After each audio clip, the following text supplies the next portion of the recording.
성화는 칭의와 양자 이후에 사슬처럼 연결되어서 자연스럽게 흘러나오는 것입니다.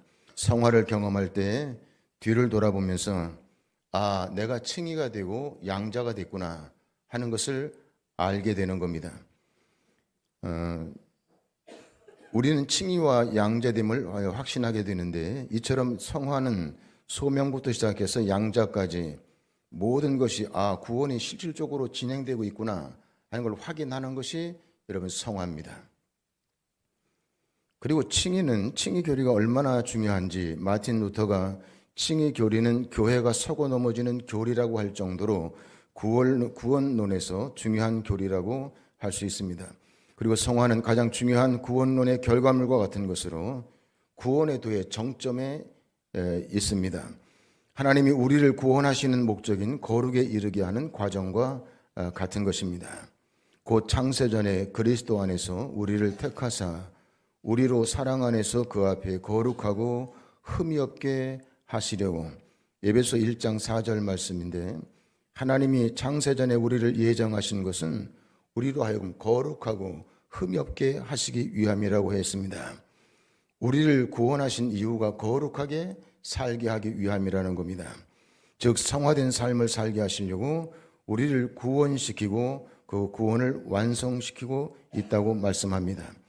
그런데 잘못된 장로교 구원 교리가 있는데, 구원파의 구원 교리와 아주 비슷한 것인데요, 구원파들은 구원은 언제 받았는지를 따져 묻습니다. 당신이 구원을 받았으면 언제 어디서 몇 시에 받았느냐 구체적으로 이야기를 하라, 이렇게 합니다.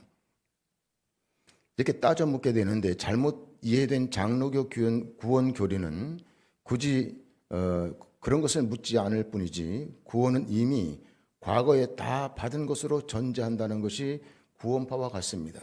구원은 이미 다 받은 것이기 때문에 끝났다, 이렇게 정리하는 겁니다. 그럼 우리 생각할 때 구원을 다 받았으니까 끝났지, 그럼 뭐가 더 있냐 이렇게 생각하지만, 여러분 잘 오늘 이 말씀을 들으셔야 됩니다. 이 신앙이라고 하는 것은 여러분 그 토대가 반드시 바로 돼 있고 잘 돼 있어야 됩니다. 그래야 여러분의 삶을 그 위에 자꾸 믿음을 쌓아 올릴 때 견고하고 빛을 발하게 돼 있지, 모래밭에 지은 집처럼 아래에 기초가 부실하면 신앙은 사정없이 흔들리게 되고 어떤 문제가 올 때 그냥 가라앉고 마는 겁니다. 그렇기 때문에 신앙의 기초를 단단히 하는 것은 너무 중요한 거죠. 그런 의미에서 이 교리는 구원의 서정이라고 하는 것은 굉장히 중요한 의미를 갖습니다. 구원은 이미 과거에 언젠가 다 받은 것으로 간주하고, 이런 가정하에 한 번 구원은 영원한 구원이라고 말하기 때문에 실상은 구원에 대한 아무런 객관적인 증거도 없이 더 이상의 구원의 확신을 의심하는 말과 행동을 하는 것은 아주 불경한 것이다, 이렇게 취급을 해버립니다. 소명, 중생, 회심, 칭의, 양자는 한순간에 이루어지는 겁니다. 그러나 성화는 칭의와 양자가 되는 순간부터 시작됩니다. 이런 부분이 제대로 이해가 되지 않고 정리가 되지 않으면 다음과 같은 일들이 일어나게 되는데, 아주 쉽게 얘기하면 내가 신앙생활 하다가 몇 년도 몇 월 모일 모시에 어느 목사님의 설교를 들을 때 갑자기 내 마음이 뜨거워지면서 그 다음에 내 삶이 변하기 시작했다. 아마도 내가 그때 구원을 받은 것 같다, 이렇게 되는 겁니다. 그런데 문제는 그러고 나서 반년도 안 지난 시점에 다시 옛날 모습으로 그냥 또 돌아간 겁니다. 구원을 받은 느낌을 받았는데, 그런데 한 반년쯤 지나니까 도로 옛날하고 똑같이 돌아갔네. 변한 게 없는 겁니다. 그런데 여기서 중요한 것은, 그럴 때 자신이 성화가 되고 있는 것인지, 자신이 정말 구원받은 것이 사실인지, 자기 구원에 대해서 의심할 줄 아는 사람은 구원받은 사람입니다. 이걸 의심하지 않는 사람이 구원받은 사람인 줄 알지만, 이걸 의심하는 사람이 구원을 받은 사람이 맞습니다. 그런데 이단이나 왜곡된 장로교 사상을 지닌 사람들은 그렇게 의심하는 것 자체를 믿음 없는 것으로 보고 구원받은 것을 의심하지 말라고 가르치게 되는데요, 이와 같은 가르침을 가지고 있는 가장 큰 문제는, 그렇게 함으로 우리가 구원을 위해 하나님께 매달리고 회개해야 될 귀중한 시간들을 다 놓쳐버리게 된다는 겁니다. 구원받았으니 끝났다 이렇게 되는 거죠. 그 후엔요 신앙생활이 큰 의미가 없는 겁니다. 구원받았는데 그럼 뭘 또 더 받겠다는 건가 이렇게 되는 거죠. 개혁신학을 조금이라도 공부한 사람이라면 다 들어서 아는 말인데 이미 구원을 받았고 아직 구원에 도달하지 못했다 이런 말이 있습니다. 좀 더 세밀하게 말하면 구원은 세 가지 시제로 구성이 되어 있는데 어떻게 되어 있느냐면 과거에 이미 구원을 받았고 현재 구원을 이루어 나가야 하며 장차 올 미래의 구원을 완성해야 된다. 이렇게 세 가지 시제로 나눕니다. 그러므로 구원의 확신이라고 하는 것은 다음과 같이 일어나는 건데요. 성화의 삶을 꾸준히 살아가고 참고 인내하는 견인의 과정을 쭉 거치면서 내가 과거 몇 년도 뭐월 뭐일 어느 목사님 설교를 듣고 마음이 뜨거워졌는데 그렇게 거듭난 이후로 지금까지 뒤를 돌아보지 않고 오직 하늘의 표대만을 바라보고 달려온 인생이 지금까지 40년이다. 이 사람은 구원받은 게 맞습니다. 그러나 그 사람이 구원받았다고 하는 생각을 했고 어느 한순간 하나님을 사랑하기도 했지만 그 후로는 계속해서 신앙인이 아니라 자연인으로 살고 있다. 이 사람은 구원받지 못한 사람이 맞습니다. 여러분 예수 영접하고 구원받은 사람은요 구원의 서정으로 가게 돼 있지 여러분 멈춘다거나 반대로 가도록 그렇게 돼 있지 않습니다. 그러므로 이미 구원을 받았고 아직 구원을 받지 않았다고 하는 말을 그래서 쓰는데 구원은 과거 어느 시점에 시작이 되고 끝나는 단회적인 사건이 아닙니다. 구원은 성화의 정점을 향해 끊임없이 달려가고 성화의 정점을 쭉 유지해 나가는 견인과 그 견인 끝에 있는 영화에 다다르기까지 그 모든 걸 다 통틀어서 구원이라고 하는 겁니다. 하나님으로부터 처음 은혜를 받고 마지막 무덤에 들어갈 때까지의 삶 전체가 구원입니다. 그러므로 이미 구원받았고 아직 구원을 받지 않았다고 하는 말을 그래서 쓰는데 우리의 구원은 마지막에 가서야 끝이 나는 것입니다. 그러므로 나는 예수를 영접했으니 나는 구원의 문제를 끝내놓은 상태야. 이렇게 마음을 먹는 것만큼 그 영혼에 위험한 일은 없습니다. 나는 구원을 끝낸 사람이야. 왜냐하면 예수를 영접했기 때문에 구원을 끝내놓은 거야. 이렇게 말하는 건 굉장히 위험한 말입니다. 예수를 영접하는 것은 구원의 시작이고 성화는 우리가 구원의 정점에 들어와 있다는 것을 알려주는 겁니다. 여기에서 우리가 오해하지 말아야 할 것이 있는데 그것은 우리가 이미 구원을 받았으니 이제부터는 성화 즉 삶으로 구원을 증명하자 이렇게 말해서 안 된다고 주장하는 겁니다. 맞는 말 같지만 옳지 않은 것이요. 구원은 과거의 단회적인 사건이 아니기 때문에 이미 구원받았으니라고 하는 말이 우리의 구원을 왜곡시킬 수 있다는 겁니다. 그리고 또 성화는 양자가 된 자에게 나타나는 자연적인 현상인데요. 내가 이미 구원을 받았으니 이제부터 힘써서 선행을 하면서 살자 이렇게 말하면 이건 이제 율법주의로 가게 되는 겁니다. 자 보세요. 이런 겁니다. 내가 이제 하나님의 아들이 됐잖아요. 그러면 자연스럽게 누구를 닮냐면 하나님을 닮도록 이렇게 되어 있습니다. 그리고 구원의 서정을 향해 쭉 가도록 이렇게 되어 있다는 거죠. 그런데 나는 구원을 받았으니까 앞으로 선행을 열심히 해야지. 그렇게 각오 안 해도 그쪽으로 가게 돼 있습니다. 하나님의 자녀는. 뭐만 하면 하나님 말씀 가운데 항상 기도하고 깨어있고 신앙생활을 정석으로 원리대로만 가게 되면 전혀 문제가 되지 않습니다. 성화는 양자된 자가 아들로서 하나님의 형상을 자연스럽게 드러내는 거 그게 성화입니다. 구원받고 난 다음에 힘쓰고 애써서 성화가 되는 게 아니라 성화는 이렇게 자연스러운 겁니다. 양자가 된 사람은 하나님 아버지께서 사랑의 감정을 느끼지만 양자가 되지 않은 사람은 하나님의 말씀이 옳다고 여기긴 하지만 사랑의 감정은 못 느낍니다. 양자가 되지 않은 사람은요. 하나님 말씀이 옳다 그건 이제 이야기할 수 있어요. 근데 사랑의 감정은 못 느낍니다.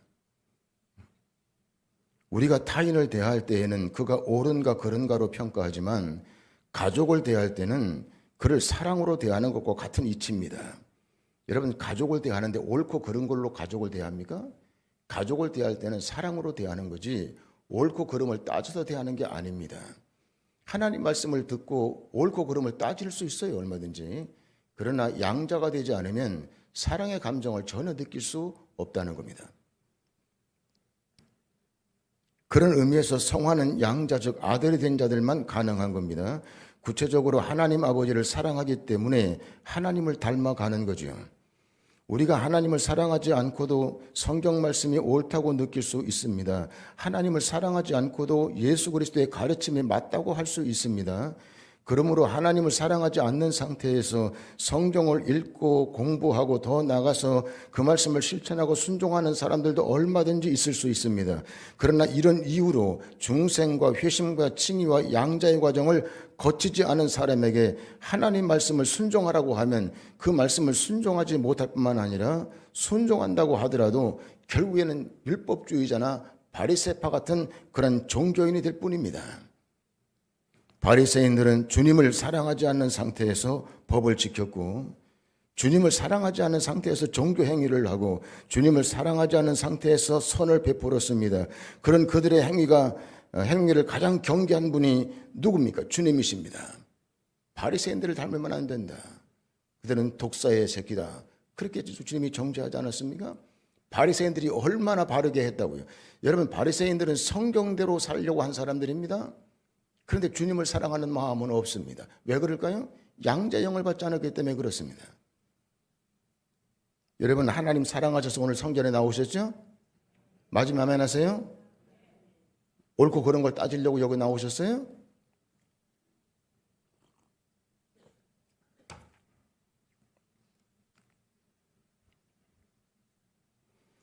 바리새인들은 주님을 사랑하지 않은 상태에서 모든 행위를 했습니다. 그러므로 하나님께서 성도의 삶만을 인정하고 너는 내 아들이야, 너는 내 딸이야 이렇게 인정하는, 그래서 마음속에 주님을 사랑하는 마음 없이 옳은 일을 열심히 하면 할수록 사실은 주님과 점점 더 멀어진다는 걸 알아야 됩니다. 옳은 일을 많이 해서 하나님과 가까워지는 거 아닙니다. 성화는 하나님을 사랑하는 사람들에게서만 나타나는 행동이기 때문에 기쁨이라고 하는 감정이 드러나는 것이 주요한 특징입니다. 사랑하는 사람과 같이 있고 사랑하는 사람의 명령을 순종하고 사랑하는 사람의 부탁을 들어주면서 기뻐하게 되는데, 성화는 기쁨으로 주의 복음을 지켜나가는 것입니다. 여기서 중요한 것은 기쁨으로 지켜나가야 한다는 것인데, 여기에는 자발성과 규율성이 있습니다. 성화에는 자발성, 규율성이 같이 있기 때문에 성도가 주님의 사역을 감당하다가 기쁨이 사라지게 되면 그 사역을 멈춰버리는 것이 아니라 하나님을 사랑하는 마음이 생기도록 믿음과 말씀과 기도의 자리로 나아가는 일에 충실히 하게 됩니다. 하나님을 사랑하는 마음을 회복하지 않은 상태에서 하나님을 사랑하는 마음도 없이 사역을 계속 이어나가다가는 번아웃이 되거나 또 자신의 공로를 주장하는 바리새파 같은 사람이 되고 말 겁니다. 여러분, 성화는 하나님의 사랑입니다. 일평생 살아가면서 하나님을 점점 더 깊이 사랑하고 예전에 미처 몰랐던 하나님의 속성에 감탄하고 즐거워하는 것, 그게 성화지. 선행을 행하자 애쓰는 게 성화가 아닙니다.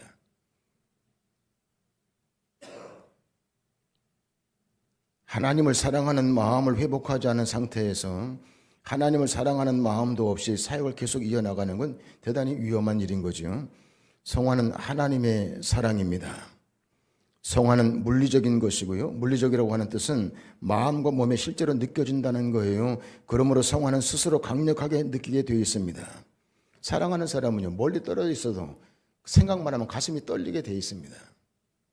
사랑하는 사람은 그런 거죠. 그러다가 만났을 때 그 시간이 속절없이 너무나도 빠르게 지나가 버립니다. 다 사랑해 본 분들 여기다 앉아 계시니까 아실 거예요. 사랑할 때, 연애할 때 어떻습니까?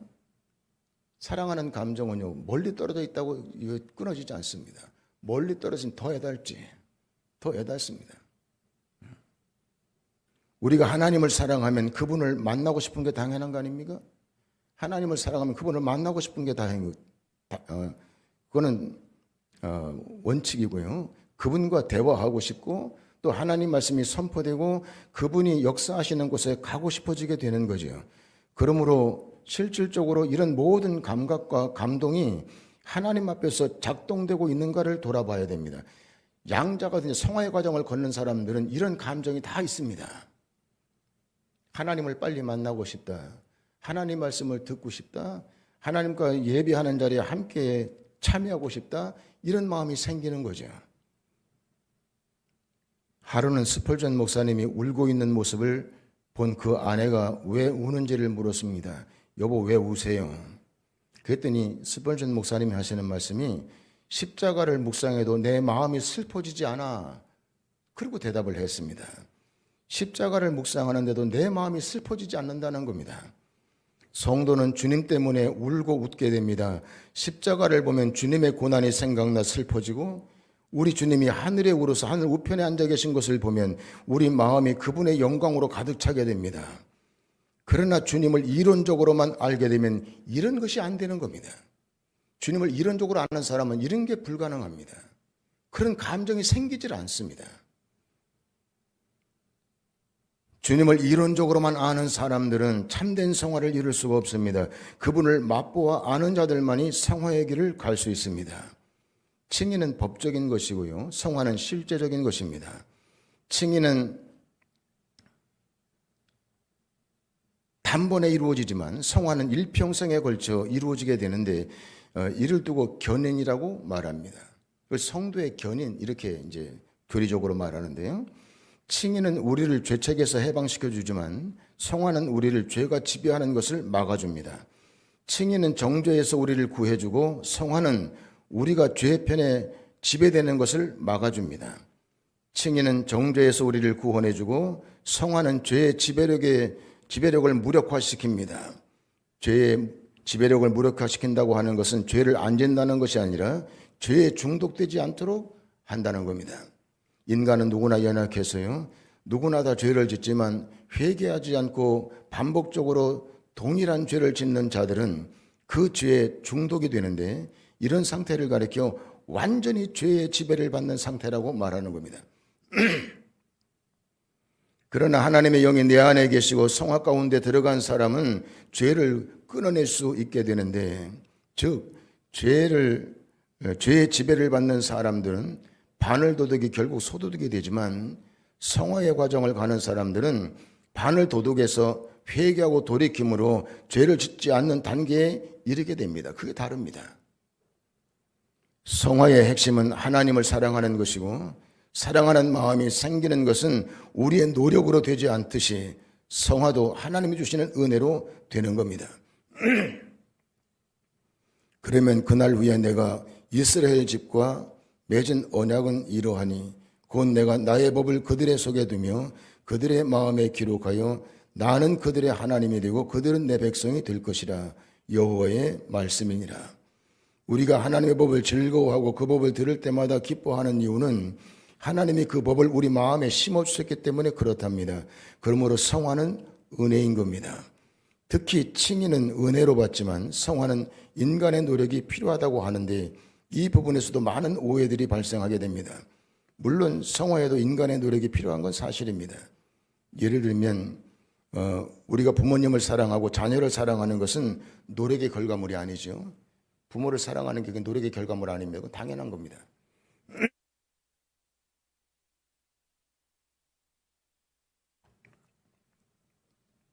자식을 사랑하는 거고 당연한 거죠. 그거는 우리가 뭐 특별히 뭘 해서가 아니라 그건 자연스러운 겁니다. 어저께 큰 애가 동영상을 하나 보내봤는데 손녀가 막 통곡하고 울어요. 그래서 내가 이거 웬일인가. 이것도 찍어가지고 보내는 것도 뭔가요. 막 울어요. 막 지 엄마를 허리를 감싸고 막 울어. 그래서 이게 도대체 뭔가 보니까 그 집에 2층 침대가 들어왔어요. 2층 침대가. 근데 막내는 침대에서 깡충깡충 뛰고 날리고, 한 애는 지 엄마 허리를 붙들고 울고 있고 이래. 그래서 내가 이놈들이 또 다투는 게로구나 생각을 했더니, 좀 있더니 또 울더니 또 웃음에 또 그 방으로 들어가요 또. 그래서 이게 뭔가 나중에 이상해서 물어봤어요. 전화해서 무슨 일이냐 그랬더니 왜 애가 울고 그러냐 그랬더니만 지 아빠가 하는 말이 다른 게 아니고 침대를 보는 순간 너무 감동을 받아서 이렇게 허리를 끌어안고 우는데요. 아유 나 그래가지고 아니, 그러니까 이벤트를 했나 봐요, 아마. 침대를 몰래 데려다 놓고 아마 침대를 보여줬는가 봐, 2층 침대를. 그러니까 그걸 보자마자 지 엄마 허리를 끌어안고 막 통곡을 하고 그런 거야. 나는 싸워서 울었나, 얘가 맞아서 울었나, 이거 왜 어떻게 된 건가. 그래, 걱정스러워 전화를 했더니 거기에 감동을 받아가지고 그렇게 허리를 끌어안고 통곡을 하고 울었대네요. 여러분, 얼마나 행복하고 좋았으면 지 엄마 허리를 끌어안고 통곡을 하고 울었을까. 좋은 걸로 끝나는 게 아니라. 그래서 너무 좋았는가 보다. 그러면서 지 부모가 그래. 이제 엄마 아빠하고 같이 잘 거냐 아니면 저기서 잘 거냐. 말할 것도 없이 침대로 올라가더라고요. 두말할 것도 없이. 이런 사랑은요. 부모와 자식 간의 사랑은 무슨 대가나 어떤 그런 게 있어서 수고가 있어서 이루어지는 것이 아닙니다. 그거는 그냥 기본인 거죠.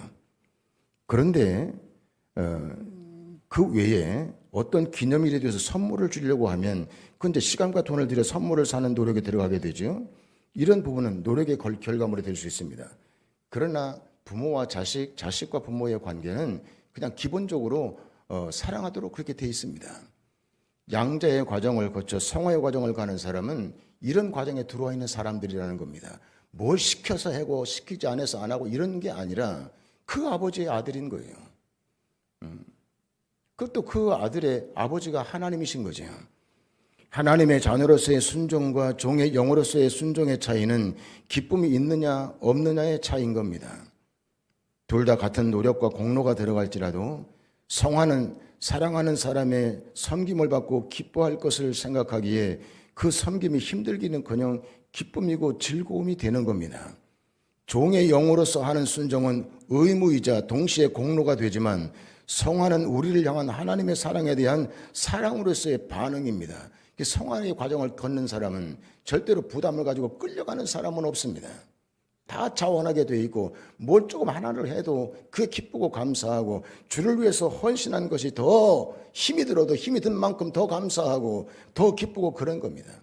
그게 하나님의 자녀된 자의 자연스러운 모습인 거죠. 세상은 우리에게 착하게 살고 의롭게 살고 옳은 일을 하는 인생을 살아야 된다고 말합니다. 그러나 성화의 길은 옳기 때문이 아니라 하나님을 사랑하는 기쁜 마음 때문에 그 길을 가는 겁니다. 옛날에는 죄를 짓느라고 먼 길도 마다하지 않았다면 지금은 복음을 전하기 위해 먼 길을 떠나고 싶어 하는 겁니다. 본인들이 즐거워하는 것은 이제 방향성이 바뀌었는데 성화는 은혜의 결과물이자 하나님을 향한 사랑의 반응입니다. 교회에 나올 때에도 하나님을 사랑하는 마음이 아니라 부모나 배우자가 교회 나가라고 하도 들벗고 그래 그 성화 때문에 할 수 없이 못 이겨가지고 교회 나오는 사람도 있습니다. 이런 사람은 인간적인 의지력으로 교회를 출석하게 되죠. 이들 가운데 대다수는 자신이 교회에 출석해 주는 것을 큰 공로라고 생각합니다. 그러므로 자신에게 조금이라도 서운하게 하면 교회에 안 나가겠다고 엄포를 놓는 협박꾼으로 변하게 됩니다. 주님께서 무슨 일을 하셔도 즐거워하지 않고 관심도 없고 간절하지도 않은 사람들에게 성령께서 그 마음을 열고 뚫고 들어가 회개시키고 뒤집어 놓아 의롭게 만드는 경우는 없습니다, 여러분. 예수님을 만나기만 하면 모든 문제가 해결될 것으로 알고 지붕을 뚫고 내려오기까지 한 사람들, 간절한 마음으로 주님의 옷자락이라도 붙잡겠다고 찾아온 그 여인을 주님께서 구원으로 이끄셨지, 아니라고 딴 걸로 가는 걸 억지로 잡아다가 변화시키는 예는 없습니다, 여러분. 한밤중에 바울과 실라가 기도하고 하나님을 찬송하며 죄수들이 듣더라. 감옥에 간 바울과 실라가 기도하고 찬송을 했는데요, 그 감옥에 있던 죄수들이 다 그걸 들었답니다. 들었대요. 아무리 죄인이라고 해도 바울과 실라가 무슨 말을 하는지 듣기라도 하는 반응을 보이는데, 어떤 환경에 있든지 간에 졸거나 귀를 닫고 있는 사람은 그런 사람을 돌이켜 구원시키는 역사는 성경에 없습니다. 자, 보세요. 교회에 나와 앉아있는데 귀를 닫고 앉아있네? 그런 사람을 구원시키는 예는 없습니다, 이 성경에. 또 말씀이 선포되는 시간에 앉아서 졸고 귀를 닫고 있네? 그런 사람을 구원하는 역사는 없습니다. 그 잠에 여러분 잠에서 깨어나서 말씀의 귀를 열지 않으면 그런 사람에게 구원의 역사는 없습니다.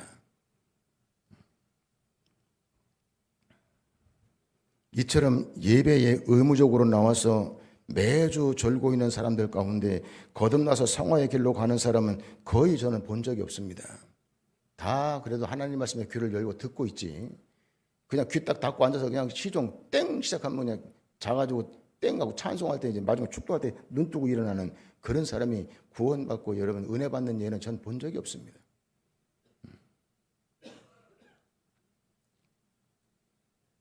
그 상태로 10년, 20년 여러분 변치 않고 교회를 다녀도 의미가 없는 거죠. 심지어는 찬송을 하는데도 입을 안 벌려요. 여러분 교회에 나와서 다른 사람 다 찬송하는데 입을 안 벌리네? 입을 안 벌려요. 그리고 다른 사람 아멘 하는데 아멘을 하지 않네. 여러분 예를 들면 대표 기도를 했습니다. 대표 기도자가 대표를 해서 아멘 하면 다 아멘 해야 돼요, 안 해요? 다 아멘 해야 되죠, 그죠? 근데 아멘을 안 해. 입을 딱 다물고. 통성으로 기도할 때도 마찬가지예요. 사도신경을 할 때도 마찬가지예요. 신앙고백도 마찬가지예요. 아멘을 하는데 아멘, 그 아멘도 안 해. 입에서 아멘이 안 나와. 이거는요, 무슨 도리상 이런 문제가 아니라 양자의 영을 받고 성화의 과정을 가는 사람은 이게 그냥 자연스럽게 나오는 거죠. 하려고 해서 아멘이 아닌 거예요. 그냥 자연스럽게 나오는 거죠, 아멘은요. 자연히 나오는 겁니다. 내가 아멘하고 말 거야. 그래서 아멘을 합니까? 전혀 그렇지 않다는 거죠. 성화는 거룩을 추구하는 것이고 거룩함은 경건을 말하는 겁니다. 그 경건에는 반드시 훈련이 필요한데 이 경건의 훈련을 할 때는 반드시 기억해야 될 세 가지가 있습니다. 첫째는 올바른 원리가 필요합니다. 원리가 바라야 됩니다. 두 번째, 올바른 규칙이 필요합니다. 올바른 규칙이라고 하는 바른 교리 체제를 말하는데 이단에는 사람 다 그래요. 우리도 하나님 사랑합니다. 다 말하죠. 그러나 바른 교리 체계로부터 이탈한 자들일 뿐입니다. 그들이 말하는 사랑도 그러니 가짜라는 거죠. 운동선수가 규칙대로 경기하지 않으면 상은커녕 실격입니다. 경기에도 참여할 수 없습니다. 셋째로 올바른 목적지가 필요합니다. 이것은 어떤 일이든지 그 일을 통해 하나님께 영광을 돌려야 하는 것이라는 겁니다. 다시 강조해 말씀드리지만 성화는 착한 일을 하는 게 아닙니다. 하나님의 자녀로 사는 게 성화입니다. 착한 일 하는 게 성화가 아니란 말이에요. 성화는 하나님을 사랑하는 것에 대한 반응이기 때문에요. 성화의 목적은 하나님이 영광을 받으시기를 소원하는 겁니다. 성화는 하나님을 사랑하는 것에 대한 반응입니다. 성화는 그런 거예요. 하나님의 사랑을 많이 받고 내가 하나님의 사랑을 뜨겁게 사랑하면 그 신앙은 또 그렇게 다르겠죠.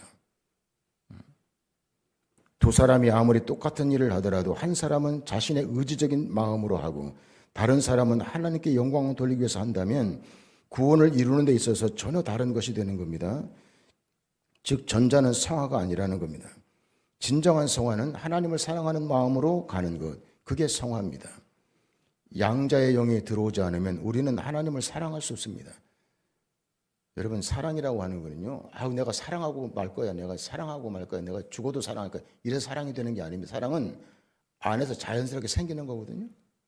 자기가 만드는 것도 아닙니다. 이 사랑은. 사랑은 그런 거예요. 근데 양자영을 받지 않는데 사랑이 저절로 나온다고요? 그건 말도 안 되는 얘기입니다. 양자영을 받고 성화의 과정을 가기 때문에 하나님을 사랑하는 마음이 생기고 내가 하나님의 사랑을 받고 있네 하는 걸 자기가 아는 거죠. 그게 아니면 여러분 그건 불가합니다. 그걸 알기 때문에 여러분 자녀들이 부모에게 매를 맞으면서도 부모를 향해서 달겨들지 않습니까? 그렇고 그런 게 여러분 노력해서 생기는 게 아닙니다. 저절로 생기는 거예요. 하나님을 사랑하는 마음이 없으면 하라 하지 마라 회개하라 이렇게 말씀하시는 하나님 가까이 하고 싶지 않지요. 하나님 사랑하는 마음이 없으면 보세요. 깨지 교회 가면 하지 마라. 또 어떤 건 하라. 또 회개하라. 회개할 것도 없는데 맨날 회개하라고 그러고. 그러니까 하나님 앞에 가까이 가고 싶은 생각이 없는 거죠. 예배를 드려도 당연히 기쁘지 않고요. 그러나 구원받은 사람들은 하나님의 양자가 되므로 아버지와 함께하는 일이 다 즐겁고 기쁜 겁니다. 그러므로 복음의 잔치가 열리는 주일이 되면 너무 기쁘고 즐거운 복된 날로 여기는 겁니다. 이것이 성화인데 이 성화를 모르는 사람들은 올바른 삶을 주장하며 곧바로 율법주의에 빠져들게 됩니다. 성화는 하나님을 사랑하는 것이고 특별히 예수 그리스도를 사랑하는 게 성화입니다.